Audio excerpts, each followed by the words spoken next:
A bold threat from Iran after a key figure in its nuclear program is assassinated. Tehran blaming the United States and Israel for a car bomb that killed one of the regime's top nuclear scientists, vowing to, quote, persist in punishing the perpetrators and those supporting them behind the scenes. This is the third murder of an Iranian nuclear scientist in just 2 years. Joining me now, Texas Congressman and Republican presidential candidate Ron Paul. Congressman, thank you so much for being here. Now there is a real question about the position we're in, because there have been 3 guys assassinated over there. A 4th was attempted, and Iran is vowing to retaliate. They blame Israel, but they also blame us. Our Secretary of State says we had nothing to do with it. Israel's saying the same. Should we be doing this if it is us? And what should we do if Iran retaliates? Well, obviously, if we're doing it, we shouldn't be doing it. But this is an act of terrorism, and we should empathize with them. They are victims of terrorism, and we have condemned all terrorism. Obviously, the Iranian government wouldn't be killing their own scientists. So, yeah, we should have great empathy for them. And if we haven't done it, we should prove to them or give them all the reassurance that we have not done it. And to the answer to your questions, if we are doing it and participating, we ought to quit. That wouldn't make any sense.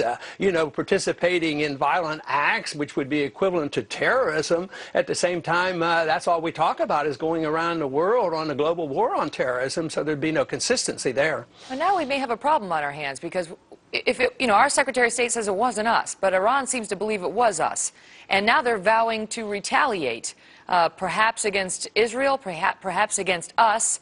What do we do if they assassinate an American in response? Well, it's a real mess. We should have done a lot less, a lot sooner. Everybody knows we have CIA agents maneuvering in Iran.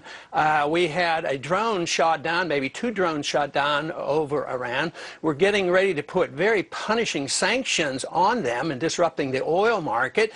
And, they're a very weak nation. They're responding in a natural way, but they don't want trouble because they know they can be annihilated in about 40 minutes, either by Israel or the United States. This idea that they're looking for a fight, I think that is all a concoction of the West, so prepare the people for a war that's likely to come when we have a policy like this.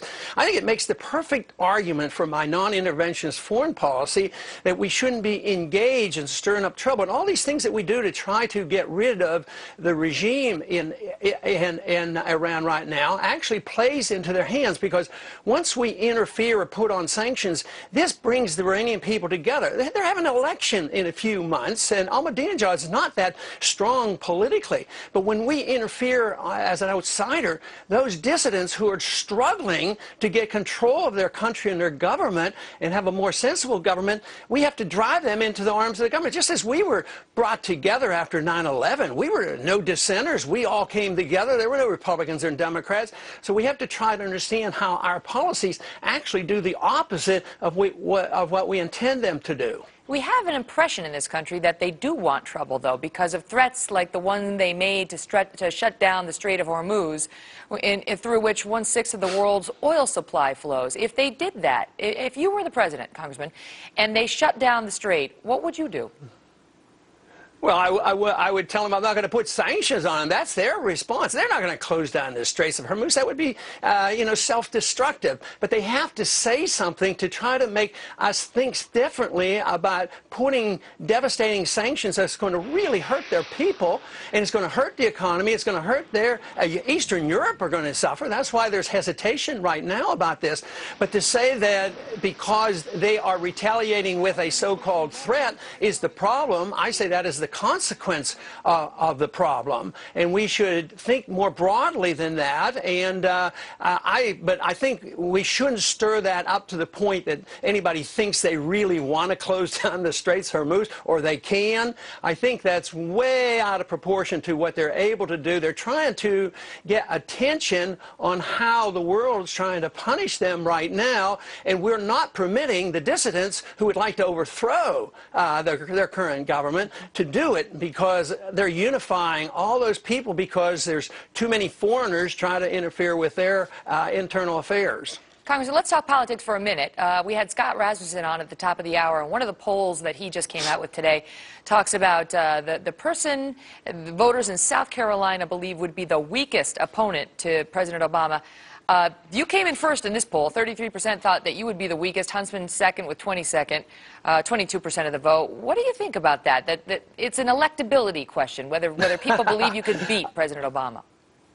I think that's a totally unreliable polling, because he might have talked to a few Republicans, but just the other day there was a poll out that showed that I was absolutely equal to Obama in a national race. So I have a lot of support with Democrats and independents and Republicans, obviously the way we did in New Hampshire.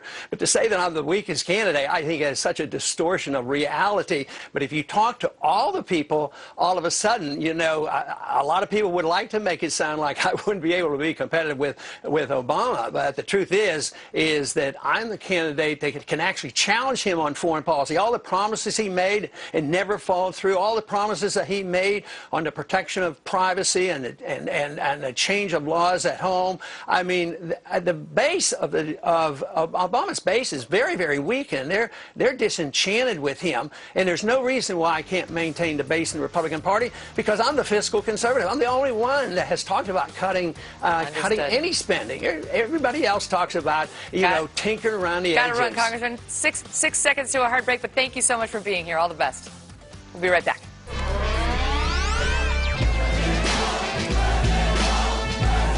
Just the other day, there was a poll out that showed that I was absolutely equal to Obama in a national race. So I have a lot of support with Democrats and independents and Republicans, obviously the way we did in New Hampshire.